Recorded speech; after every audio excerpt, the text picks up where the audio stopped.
আসসালামু আলাইকুম, স্বাগত জানাচ্ছি RTV দুপুরের সংবাদে। আপনাদের সঙ্গে আছি আমি নাবিলা হাসান।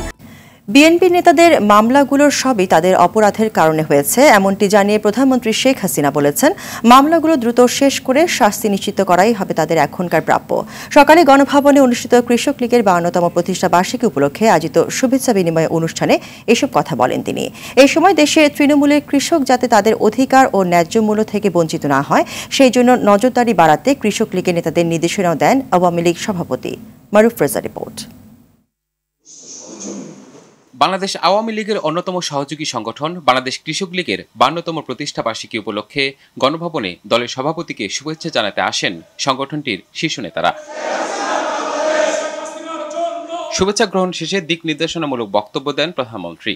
বলেন, যে কোনো যুদ্ধ পরিস্থিতিতেই কৃষি দেশীয় অর্থনীতিকে বাঁচিয়ে রাখতে পারে, তাই কৃষি খাত ও কৃষি গবেষণায় বাড়তি গুরুত্ব দেওয়ার তাগিদ দেন তিনি। কৃষকের পাশে সবসময় দাঁড়িয়েছে এবং এখনো আমাদের লক্ষ্য যে কৃষির ন্যায্য মূল্যটির জন্য পায়। কৃষক লীগেও বলবো যে নিজেদেরও সেই উদ্যোগ নিতে হবে যেন আমাদের এই যে অর্জনগুলি এটা যেন আমরা ধরে রাখতে পারি, বঞ্চিত না হয় সেদিকে একটু দৃষ্টি দেওয়া দরকার। বিএনপি নেতাদের নামে মামলার বিষয়ে সরকার প্রধান বলেন, তাদের বিরুদ্ধে কোনো রাজনৈতিক মামলা নেই, বরং যা আছে সবই তাদের নিজেদের কর্মের ফল। তাও তো তাদের ভাগ্য ভালো যে আমরা ক্ষমতা আছে, আমরা এভাবে তাদের মতো প্রতিশোধমূলক না দেখে এখনো কথা বলার সুযোগ পাই। আজকে তাদের সব জায়গায় কান্নাকাটি কি আমাদের বিরুদ্ধে মামলা, তোকে জিজ্ঞেস করতে হয় যে মামলাগুলি কিসের মামলা? দুর্নীতির মামলা, গ্রেনেড হামলার মামলা, অস্ত্র পাচারের মামলা। এদের মামলা তো তাদের বিভিন্ন অপরাধের উপর মামলা। যারা অপরাধ করেছে তাদের বিরুদ্ধে আইনগত ব্যবস্থা নেওয়া হচ্ছে। তবে মামলাগুলো আরো দ্রুত শেষ করে এগুলির শাস্তিগুলি আরো দিয়ে দেওয়া উচিত। দেশের কৃষি উন্নয়নে নিজেদের ভূমিকা রাখতে সংগঠনটির সকল পর্যায়ের নেতাকর্মীদের আহ্বান জানান প্রধানমন্ত্রী শেখ হাসিনা। মারুফ রেজা, RTV, ঢাকা। তীব্র তাপদাহ অব্যাহত রয়েছে চুয়াডাঙ্গায়। গত 3 দিন ধরে দেশের সর্বোচ্চ তাপমাত্রা রেকর্ড করা হয়েছে এ জেলায়। টানা তাপদাহে অতিষ্ঠ একখানকার জনপদ। হাসপাতালে বাড়ছে গরমজনিত রোগী। এদিকে তীব্র তাপদাহে জনসাধারণকে সচেতন করতে হিট অ্যালার্ট জারি করেছে জেলা প্রশাসন। শহরে গুরুত্বপূর্ণ এলাকায় মাইকিং করে পথচারী ও এলাকাবাসীকে সতর্ক করা হচ্ছে। গতকাল বৃহস্পতিবার চুয়াডাঙ্গায় সর্বোচ্চ তাপমাত্রা রেকর্ড করা হয়েছে 40.4 ডিগ্রি সেলসিয়াস, যা দেশের সর্বোচ্চ তাপমাত্রা। আরও কয়েকদিন এমন তাপদাহ অব্যাহত থাকতে পারে বলে জানিয়েছে স্থানীয় আবহাওয়া অফিস। এছাড়া টাঙ্গাইলেও তীব্র দাবদাহে অতিষ্ঠ জনজীবন। সবচেয়ে বেশি দুর্ভোগে পড়েছেন শ্রমজীবী খেটে খাওয়া মানুষ। চাহিদার তুলনায় বিদ্যুৎ সরবরাহ কম থাকায় দুর্ভোগ বেড়েছে আরও কয়েক গুণ। হাসপাতালে চাপ বেড়েছে নানা রোগে আক্রান্ত শিশু, বৃদ্ধ রোগীদেরও।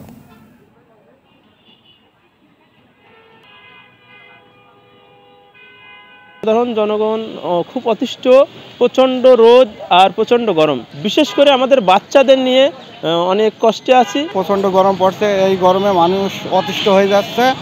চুয়াডাঙ্গা জেলায় তাপমাত্রা বেশি, রোদে বেরোলে মনে হচ্ছে শরীরে ফুসকা পড়ে যাচ্ছে, মনে হচ্ছে পুড়ে যাচ্ছে। এদিকে এপ্রিল মে মাস জুড়েই থাকবে তীব্র তাপপ্রবাহ, উঠতে পারে 42 থেকে 43 ডিগ্রি সেলসিয়াস পর্যন্ত। বিদ্যমান তাপপ্রবাহ আগামী 72 ঘন্টা অব্যাহত থাকবে বলে সতর্কবার্তা দিয়েছে আবহাওয়া অধিদপ্তর। এদিকে তীব্র তাপদাহে চরম ভোগান্তিতে পড়েছে খেটে খাওয়া মানুষ। হাসপাতালগুলোতে বাড়ছে শিশু রোগীর সংখ্যা। তাপপ্রবাহ থেকে বাঁচতে সতর্কবার্তা মেনে চলার পাশাপাশি শিশু ও বয়স্কদের স্বাস্থ্যবিধি মেনে চলার তাগিদ চিকিৎসকদের। আশিকুল আলম জানাচ্ছেন বিস্তারিত। প্রতিদিনই বাড়ছে তাপদাহ। তীব্র গরমে চরম ভোগান্তিতে খেটে খাওয়া সাধারণ মানুষ, বিশেষ করে মাঠে কাজ করা শ্রমিক আর রিক্সা চালকরা আছেন চরম বিপাকে।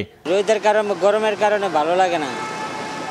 এই যে সেমার ভিতরে দাঁড়িয়ে রয়েছি, তাপমাত্রা বেশি। গরমের ঠেলা মানে শরীর একবার জ্বলে, কিছুক্ষণ পর শরীর নিয়ে মানে অস্থির হয়ে যাবে। গরমের জ্বালায় বেশি দূর যেতে পারি না ভাই, যেতে পারি না। পানি বোতলে রাখি, গরম হয়ে যাবে কেউ একটু খাই। এই যে বোতল, গাড়ির মধ্যে বোতল আছে, গরম হয় কি করবো, একটু খাই, আর করার কি।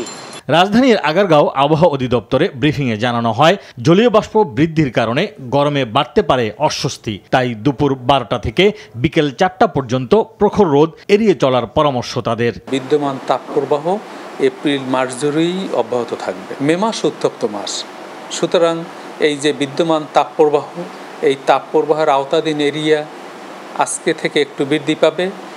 22 তারিখের পর আওতাধীন এরিয়া একটু কমে যাবে, বিশেষ করে সিলেট, ময়মনসিংহ এবং চট্টগ্রামের কিছু কিছু এলাকা এবং রংপুর বিভাগের কিছু কিছু এলাকা। তীব্র তাপদাহে হাসপাতালগুলোতে বাড়ছে শিশু রোগী। গেল সপ্তাহে ঢাকার শিশু হাসপাতালে দিনে 200 থেকে 300 শিশু চিকিৎসা নিলেও এখন তা 500-তে দাঁড়িয়েছে। আজকে 2 দিন ধরে জ্বর, খুব ঠান্ডা, কাশি, এই কারণে নিয়ে আসছে।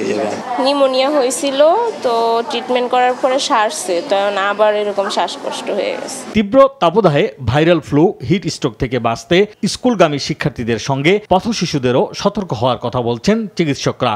ভাইরাল ফ্লু এখনো পাচ্ছি, যেটা কারণে এবং এই প্যাটার্নগুলো দেখা যাচ্ছে যে ঘরে ঘরে বয়স্ক, শুধু বয়স্ক আর শিশুদের না, সবার এক ঘরে থাকলে বাসার সবাই আক্রান্ত হচ্ছে। এবার কিছু ভাইরাল ফ্লু এবং বাচ্চাদের জন্য যেটা মনে হচ্ছে যে বাচ্চাদের নিউমোনিয়াতেও আমাদের গতকাল এবং পরশু দিনের যদি ডাটা আমরা বলি যে প্রায় 99 থেকে 100 জনের মতো নিউমোনিয়া আক্রান্ত রোগী আমাদের হসপিটালে এখন ভর্তি আছে। পানি শূন্যতা দূর করতে ভিটামিন সি জাতীয় খাবার বেশি বেশি খাওয়ার পরামর্শ চিকিৎসকদের। হচ্ছে কনসিকুয়েন্স, যেমন হিট ক্র্যাম্প বলি আমরা, প্রথম দিকে কি থাকে, আর্লি পিরিয়ডে হয়তো শুধু ঘামাচির মতো কিছু র্যাশ উঠে। আশিকুল আলম, RTV, ঢাকা। গত বছরের চ্যালেঞ্জ এখনো বিদ্যমান, তারপরও চলমান উৎপাদন ও বিতরণ ব্যবস্থা স্বাভাবিক থাকলে বিদ্যুতের লোডশেডিং অস্বস্তিকর হবে না বলে জানিয়েছেন পাওয়ার সেলের মহাপরিচালক প্রকৌশলী মোহাম্মদ হুসাইন। তিনি বলেন, প্রয়োজন হলে লোডশেডিং কেবল গ্রামে নয়, সমহারে শহরেও দেয়া হবে। ইরান ইসরায়েল সংকটও মাথায় রাখতে হচ্ছে বলে জানান তিনি। খান আলামিনের রিপোর্টে বিস্তারিত। গত বছরের এপ্রিলে ভয়াবহ লোডশেডিংয়ের কবলে পড়ে দেশ। ডলার সংকটে কয়লা, তেল ও গ্যাস আমদানিতে ধাক্কা লাগায় বিদ্যুৎ উৎপাদনও বাধাগ্রস্ত হয়। ফলাফল মানুষের অসহনীয় দুর্ভোগ। ডলার সংকট কিছুটা কেটেছে, তারপরও গত বছরের চ্যালেঞ্জ রয়ে গেছে বলে মনে করেন এ খাত সংশ্লিষ্টরা। তবে বিদ্যমান উৎপাদন ও বিতরণ ব্যবস্থা স্বাভাবিক থাকলে পরিস্থিতি নাজুক হওয়ার আশঙ্কা নেই বলে জানান পাওয়ার সেলের মহাপরিচালক। এই এপ্রিল মাসে হয়তো আমাদের চাহিদা গিয়ে দাঁড়াবে 17,500 মেগাওয়াটে। আমরা তার বিপরীতে আমাদের যে উৎপাদন পরিকল্পনা করেছি এবং এই পরিমাণ গ্যাস যদি এখন যা পাচ্ছি পেলে আমাদের খুব একটা লোডশেডিং করা লাগবে না। যদি কিছুটা করতে হয় সেটা গ্রাহকদের স্বস্তির মধ্যে থাকবে। পল্লী বিদ্যুতের সেবা নেয় গ্রামাঞ্চলের প্রায় 80% মানুষ। 80টি পল্লী বিদ্যুৎ সমিতির মাধ্যমে সমগ্র পল্লী অঞ্চলে ঘরে ঘরে বিদ্যুৎ পৌঁছে দেওয়ার দায়িত্ব পল্লী বিদ্যুতায়ন বোর্ডের। কিন্তু যখনই লোডশেডিংয়ের প্রয়োজন পড়ে তখনই খড়গটা নেমে আসে গ্রামে। এবার তেমনটা চায় না পাওয়ার সেল। গ্রামের মানুষের উপরে যেন এই খড়গটা শতভাগ না পড়ে, এটা যেন আমরা সবাই যতটুকু লোডশেডিং হয় সেটা সবাই মিলে শেয়ার করলে এটা গায়েও লাগবে না। কিন্তু সেটা যদি শহরকে বাদ দিয়ে শুধু গ্রামের মানুষের উপর হয় তখন আসলে গ্রামের মানুষের উপর সেটা কিছুটা অস্বস্তির কারণ হয়ে যায়। একদিকে ইউক্রেন রাশিয়া যুদ্ধ চলছে, আরেকদিকে ফিলিস্তিন নিশ্চিহ্নের নেশায় বুঁদ ইসরায়েল। এখন আবার ইসরায়েলের সঙ্গে ইরানের দ্বন্দ্ব যুদ্ধের হুঙ্কার দিচ্ছে। দেশের বিদ্যুৎ পরিস্থিতি স্বাভাবিক রাখতে এসব কিছুর দিকেও নজর রাখতে হচ্ছে বলে জানান তিনি। যেসব এলাকা বা দেশ হলো জ্বালানি রপ্তানিকারক দেশ, সেই সব জায়গায় কোনো ধরনের রাজনৈতিক বলেন বা অন্য কোনো অস্থিরতা তৈরি হয়, তার ইম্প্যাক্টটা তো আমাদের উপর আসে। তো সেই চিন্তাটা, কনসার্নটা তো আমাদের আছেই। এত কিছুর পরও বিদ্যুৎ পরিস্থিতি নিয়ন্ত্রণের বাইরে যাওয়ার আশঙ্কা নেই বলে জানায় পাওয়ার সেল। যে আমদানিকৃত জ্বালানির উপর নির্ভরশীলতা। খান আলামিন, RTV, ঢাকা। বাড়ছে পেঁয়াজ, আলু, আদা, রসুন ও মশলার দাম। ঈদ উল ফিতরের আগের তুলনায় রাজধানীর খুচরা বাজারে এসব পণ্যের দাম কেজিতে 10 থেকে 20 টাকা পর্যন্ত বেড়েছে। এদিকে নতুন করে বোতলের সয়াবিন তেলের দাম বাড়ানোয় ক্ষোভ জানিয়েছে ক্রেতারা। দীপ্ত চন্দ্রপালের রিপোর্ট। ঈদের পর ফাঁকা রাজধানী আবারও কর্মচঞ্চল হয়েছে। আর এরই মধ্যে আগের তুলনায় রাজধানীর খুচরা বাজারে মশলা, আলু, পেঁয়াজ সহ নিত্যপণ্যের দাম বাড়তে শুরু করেছে। বাজারে ঘুরে দেখা যায় 25 থেকে 30 টাকার আলু বিক্রি হচ্ছে 50 টাকায়, আর পেঁয়াজের ঝাঁজ 60 টাকায় ঠেকেছে। এছাড়াও কেজিতে 10 থেকে 30 টাকা বেড়েছে মৌসুমী সবজির দামও। দাম তো একটু কম ছিল, আবার একটু বাড়ছে, আজকে একটু বাড়তি। ঈদের পরের সপ্তাহে আসলে 30 টাকা কেজি, 40 টাকা কেজি। কারণ আবার মানুষ ঢাকা শহর আসতে আসতে একটু দাম আস্তে আস্তে বাড়তে আছে। কোরবানির ঈদ আসতে 2 মাস বাকি থাকলেও এখনই বাড়ছে মশলা ও আদা রসুনের দাম। এলাচি 2200 টাকার এলাচি 250-3000 টাকা, 1 কেজিতে 600-800 টাকা বাড়ছে। লবঙ্গ আসছিল আপনার 1300-1400, 1600 টাকা। 3 ভাগের 2 ভাগ যদি কমায়, অর্থাৎ 60 টাকা যদি 40 টাকা কমায়, তাহলে একটা আশানুরূপ। রমজানের শুরুতে যা ছিল এখন বর্তমানে রমজানের পরে হুড় করে আবার সবকিছু বেড়ে গেছে। এদিকে নতুন করে সয়াবিন তেলের দাম বাড়ানোয় ক্ষোভ জানিয়েছে ক্রেতারা। আর খোলা সয়াবিন তেলের দাম কমানো হলেও তার বাস্তবায়ন নেই বাজারে। এটা এক ধরনের ঝুলুম, আর আপনার মানে এটা আসলে হতাশাজনক জিনিসটা আর কি। সবকিছুরই দাম বাড়তে, আর এদিকে মানুষের তো ইনকাম বাড়তেছে না। সরকারকে একটু চিন্তা ভাবনা করে এই যে মানুষের হতদরিদ্র যে চিন্তা ভাবনা করে একটু নিত্য দ্রব্যের মূল্য দাম বাড়ানো বা এটা চিন্তা করা দরকার। চড়া দামে বিক্রি হচ্ছে মাছ ও গরুর মাংস, তবে ব্রয়লারের দাম কেজিতে 20 টাকা কমেছে। অপরিবর্তিত আছে সোনালিকা মুরগির দাম। দীপচন্দ্র পাল, RTV, ঢাকা। সড়ক নিরাপত্তায় হাজার কোটি টাকার প্রকল্প, শত শত সুপারিশ, টাস্কফোর্স কোনো কিছুই কাজ করছে না। প্রতিদিন বাড়ছে সড়ক দুর্ঘটনা, মৃত্যুর মিছিলে যোগ হচ্ছে নতুন মুখ। পরিবহন বিশেষজ্ঞরা বলছেন, মালিকদের বিচার নিশ্চিত আর কমিশন গঠন করে প্রতিটি ঘটনা নিরপেক্ষ তদন্তের ব্যবস্থা করতে না পারার কারণে সড়ক দুর্ঘটনা নিয়ন্ত্রণ করা যাচ্ছে না। সাকিবুর রহমানের রিপোর্ট। 20 টন পণ্য বোঝাই ট্রাক 80 কিলোমিটার গতিতে বুধবার ঝালকাঠির গাবখান সেতুর টোল প্লাজায় দাঁড়ানো যানবাহনগুলোকে এভাবেই পিষে দেয়। মুহূর্তে ঝরে যায় নারী, শিশুসহ 14 নিরীহ প্রাণ। যথারীতি দুর্ঘটনার পর জানা যায় ট্রাকটি ছিল অতিরিক্ত পণ্য বোঝাই, আর চালকের ভারী যানবাহনও চালানোর লাইসেন্স ছিল না।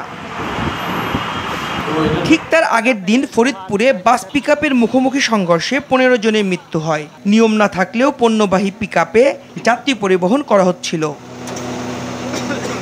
এসব দুর্ঘটনা তদন্তে বরাবরই BRTA, পুলিশ এবং সড়ক ও জনপথ বিভাগের প্রতিনিধিদের দায়িত্ব দেয়া হয়। ফলে তদন্ত প্রতিবেদনে কখনোই সংস্থাগুলোর ত্রুটি উঠে আসে না।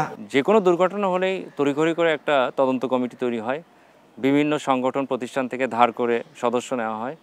আসলে এইভাবে তদন্ত করে প্রকৃত কারণ কখনোই উঠে আসবে না। তদন্ত কমিশন সবসময় নিরপেক্ষ, স্বাধীন হতে হয় এবং যারা সদস্য থাকে তাদের আসলে দক্ষতা, অভিজ্ঞতা ব্যাপক থাকতে হয়। যারা তদন্ত করছেন তারা যদি আসলে সড়ক নির্মাণ বা রক্ষণাবেক্ষণ বা সড়কে আইন প্রয়োগের সাথে সরাসরি যুক্ত থাকে, যেহেতু তাদের দায়িত্ব অবহেলা থাকবেই, এবং দায়িত্ব অবহেলাটা যদি স্বীকার করে নেওয়া মানে কিন্তু আপনি দায়টা স্বীকার করে নিলেন। এই যে দায়বদ্ধতার জায়গায় আমরা তো আসলে কেউ দায় নিতে প্রস্তুত না। দুর্ঘটনার পর কেবল চালক পথচারীদের উপর দায় না চাপিয়ে নিরপেক্ষ তদন্তের মাধ্যমে আসল কারণ উদ্ঘাটন না করলে কখনোই দুর্ঘটনা রোধ করা যাবে না। প্রযুক্তির ব্যবহার বাড়াতে হবে। ইনফ্রারেড ক্যামেরা এখন খুব স্বল্প ব্যয়ে পাওয়া যায়। সে কিন্তু চালককে কন্টিনিউয়াস মনিটরিং করতে পারে, তার চোখের মুভমেন্ট, ফেসের মুভমেন্ট দেখে চালক কি আসলেও সে টায়ার্ড কিনা, সে ক্লান্ত পরিশ্রান্ত কিনা, সেটা ডিটেক্ট করে তাকে কিন্তু আসলে ওয়ার্নিং দেওয়া সম্ভব। পাশাপাশি গতি নিরোধক যে ইকুইপমেন্ট বা স্পিড গভর্নরের কথা আমরা বলছি বারবার, সেটা যদি বসানো হয় চালক কিন্তু সেক্ষেত্রে মাত্রাতিরিক্ত গতিতে চালাতে পারবে না। সড়কে শৃঙ্খলা ফেরাতে দায়ী পরিবহন মালিকদের বিরুদ্ধে আইন প্রয়োগ, BRTA এর সক্ষমতা বাড়ানো, সড়ক পরিবহন আইনের যথাযথ প্রয়োগ নিশ্চিতের দাবি সবার। সাকিবুর রহমান, RTV, ঢাকা। বাংলাদেশের জাতীয় পতাকার অন্যতম নকশাকার বীর মুক্তিযোদ্ধা শিবনারায়ণ দাস মারা গেছেন। সকালে 9:30টার দিকে রাজধানীর বঙ্গবন্ধু শেখ মুজিব মেডিকেল বিশ্ববিদ্যালয়ের আইসিইউতে শেষ নিঃশ্বাস ত্যাগ করেন তিনি। 1970 সালের 6 জুন ঢাকা বিশ্ববিদ্যালয়ের ইকবাল হল তথা বর্তমান শহীদ সার্জন জহুরুল হক হলের 116 নম্বর কক্ষে রাত 11টার পর পুরো পতাকার নকশা তৈরি করেন। এই পতাকায় পরবর্তীতে 1971-এর 2 মার্চ ঢাকা বিশ্ববিদ্যালয়ের বটতলায় উত্তোলিত হয়। 1972 সালে সরকার শিবনারায়ণ দাসের নকশাকৃত পতাকার মাঝে মানচিত্রটি বাদ দিয়ে পতাকার মাপ, রং ও তার ব্যাখ্যা সংবলিত একটি প্রতিবেদন দিতে বলে পটুয়া কামরুল হাসানকে। কামরুল হাসান দ্বারা পরিমার্জিত রূপটি বর্তমানে বাংলাদেশের জাতীয় পতাকা। শিবনারায়ণ দাসের বাবা সতীশ চন্দ্র দাসকে 1971 সালে মুক্তিযুদ্ধ চলাকালীন পাকিস্তানি হানাদাররা হত্যা করে।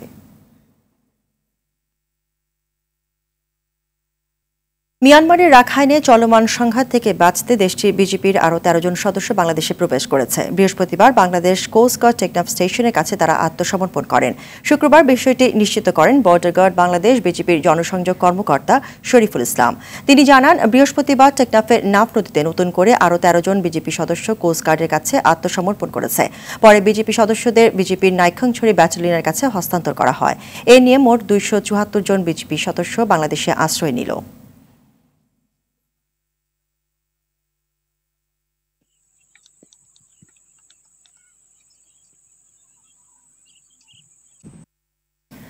চলচ্চিত্র শিল্পী সমিতির 2024-26 মেয়াদী নির্বাচনে ভোট নেওয়া শুরু হয়েছে। সকাল 9টায় সমিতির কার্যালয়ে শুরু হওয়া এই ভোট মধ্যাহ্নবিরতি দিয়ে চলবে বিকেল 5টা পর্যন্ত। আজই ফলাফল প্রকাশ করতে হবে। পছন্দের প্রার্থীকে ভোট দিতে সকাল থেকে নায়ক নায়িকা সহ শিল্পীরা আসতে থাকে এফডিসি প্রাঙ্গণে। 21 সদস্য বিশিষ্ট কমিটির এই নির্বাচনে 6 জন স্বতন্ত্র সহ 2টি প্যানেল থেকে 48 জন প্রার্থী প্রতিদ্বন্দ্বিতা করছে। মূল লড়াই হবে মিশা ডিপজল ও মাহমুদ কলি নিপুণ প্যানেলের মধ্যে। নির্বাচন সুষ্ঠু করতে আইন শৃঙ্খলা রক্ষাকারী বাহিনীর পাশাপাশি সাদা পোশাকে সরকারি বিভিন্ন গোয়েন্দা সংস্থার সদস্যরা উপস্থিত থাকবেন। ভোটকে নিরবিচ্ছিন্ন করতে এফডিসির বিভিন্ন পয়েন্টে বাড়তি 31টি সিসিটিভি ক্যামেরা স্থাপন করা হয়েছে।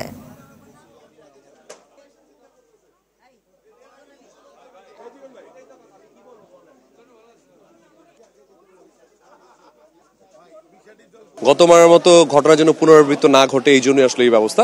হোপফুলি এরকম থেকে অ্যাটলিস্ট সুষ্ঠু নির্বাচন হলে সবাই খুশি হবে। আলহামদুলিল্লাহ 100% আশাবাদী, কারণ আমারই লোকেরা সব যারা আমাকে ছোট থেকে বড় করেছে, এখানে আমি যাদেরকে বড় করেছি তারা মিলে ভোটাভুটি হচ্ছে। এটা আমার ঘরের ভোটার। এবার আমার একটা কনফিডেন্স যে আমার ভাই বোনরা এবার আমাকে বিপুল ভোটে পাশ করবে। খুবই সুন্দর একটা পরিবেশ দেখছি এবার, খুবই ভালো লাগছে। সরকারের উচ্চ পর্যায়ের নির্দেশে বিএনপি নেতা কর্মীদের নামে মিথ্যা মামলা দিয়ে হয়রানি করা হচ্ছে বলে অভিযোগ করেছেন বিএনপির সিনিয়র যুগ্ম মহাসচিব রুহুল কবির রিজভী। দলের কারাবন্দী শীর্ষ নেতাদের মুক্তির দাবিতে জাতীয় প্রেস ক্লাবের সামনে জিয়া প্রজন্ম দল কেন্দ্রীয় কমিটি আয়োজিত অবস্থান কর্মসূচিতে অংশ নিয়ে তিনি এসব কথা বলেন। যেসব নেতাকর্মীরা গণতন্ত্রের মুক্তির জন্য আন্দোলন করেছে তাদেরকে কারাবন্দী করে রাখা হয়েছে বলে অভিযোগ করেন তিনি। বিএনপি নেতাকর্মীদের উপর সরকারের দমন পীড়নের সব তথ্য লিপিবদ্ধ করে রাখা হচ্ছে। রিজভী বলেন, ক্ষমতা থেকে বিদায় নেওয়ার পর অবশ্যই সেসব অপকর্মের বিচার করা হবে।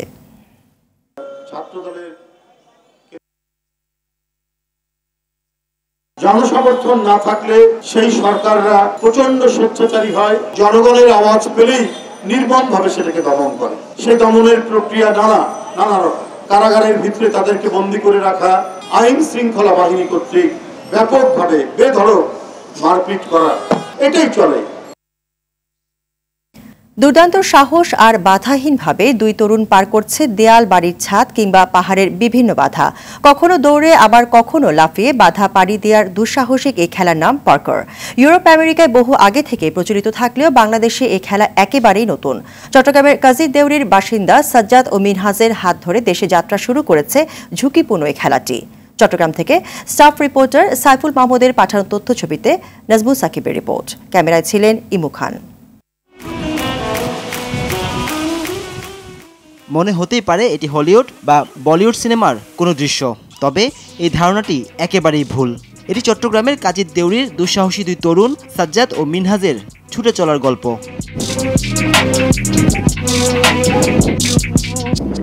ছোটবেলা থেকেই পার্কুরের নেশায় আসক্ত তারা। নিজ থেকে দীর্ঘ 7-8 বছর অনুশীলনের ফলে এখন তারা অনায়াসেই পাড়ি দিতে পারে যে কোনো দুর্গম পথ। সাজ্জাদ অ্যান্ড মিনহাজ নামে একটি পেজে temple run, crazy thief chasing, escape building, subway সার্ফারের মতো থিমে নিজেদের পার্কুর ভিডিও আপলোড করে ব্যাপক সাড়া ফেলেছেন তারা। তবে এই পথ চলার গল্পটা ততটা সহজ ছিল না। শুরুতে তাদের শুনতে হয়েছে মানুষের কটু কথা, ছিল পরিবারের বাধাও। তবে এখন তারাই বাহবা দিচ্ছে পার্কুর বয়েজদের। প্রথম তো পরিবার থেকে সাপোর্টে টোটালি পেতাম না আপনার। দেন আস্তে ধীরে যখন গণমাধ্যম বাসায় আসা শুরু করছে, তারপর থেকে আলহামদুলিল্লাহ সাপোর্ট পাচ্ছি মোটামুটি ভালো। ফার্স্ট অফ অল যখন আমরা এটাতে নামছি তখন কিন্তু অনেকজনের আমরা কটু কথা শুনছি, তো রাইট নাও কিন্তু এখন সবাই সাপোর্ট করছে আমাদের। সাজ্জাদ অ্যান্ড মিনহাজ নাম দিয়ে একটি পেজ খুলে নিজেদের পার্কুরের 1 মিনিট 11 সেকেন্ডের ভিডিও আপলোড করে তারা। এরপর রাতারাতি সেটাতে 18 লাখ মানুষের ভিউ পড়ে। ছোট থেকে তো একটু ভয় লাগতো, যখন প্র্যাকটিস করলাম আপনার আস্তে ধীরে ভয়টা ভাঙলো ভিতর থেকে, তো দেন আস্তে দিলে করলাম। আমার প্রায় 7 থেকে 8 বছরের এক্সপিরিয়েন্স, তো করার পর এখন সম্পূর্ণ বই কেটে গেছে। আন্তর্জাতিক পার্কুরে বাংলাদেশের হয়ে নেতৃত্ব দেওয়ার স্বপ্ন দেখেন সাজ্জাদ মিনহাজ জুটি। তবে অনুশীলন সরঞ্জাম ও প্লেগ্রাউন্ডের অভাবসহ নানা সীমাবদ্ধতায় তাদের স্বপ্নের এই যাত্রাটা বেশ কঠিন। পর্যাপ্ত প্রশিক্ষণ ও প্রয়োজনীয় সহযোগিতা পেলে অবশ্য বিশ্ব দরবারে বাংলাদেশের পতাকা মেলে ধরা সম্ভব বলে মত এই দুই তরুণের। নাজমুল সাকিব, RTV। ডিসেবল খেলোয়াড়দের নিয়ে আজ থেকে শুরু হয়েছে 2 দিন ব্যাপী ফেডারেটিং দাবা প্রতিযোগিতা। শুক্রবার সকালে জাতীয় ক্রীড়া পরিষদের পুরাতন ভবনে দাবা ফেডারেশনের ক্রীড়াকক্ষে প্রধান অতিথি হিসেবে উপস্থিত থেকে প্রতিযোগিতার উদ্বোধন করেন বাংলাদেশ ক্রীড়া ফেডারেশন ফোরামের সভাপতি ও হ্যান্ডবল সাধারণ সম্পাদক আসাদুজ্জামান কোহিনুর। এই প্রতিযোগিতায় অংশ নিয়েছেন ঢাকা সহ দেশের বিভিন্ন জেলা থেকে মোট 31 জন শারীরিক, দৃষ্টি ও শ্রবণ প্রতিবন্ধী খেলোয়াড়। এর মধ্যে 12 জন রেটিংপ্রাপ্ত দাবা খেলোয়াড় রয়েছেন।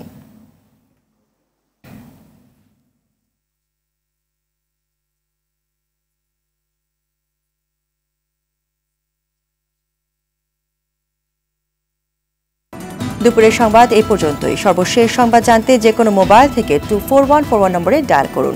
জেলার সংবাদ বিকেল 4:45টায় দেখার আমন্ত্রণ রইল। ধন্যবাদ সবাইকে।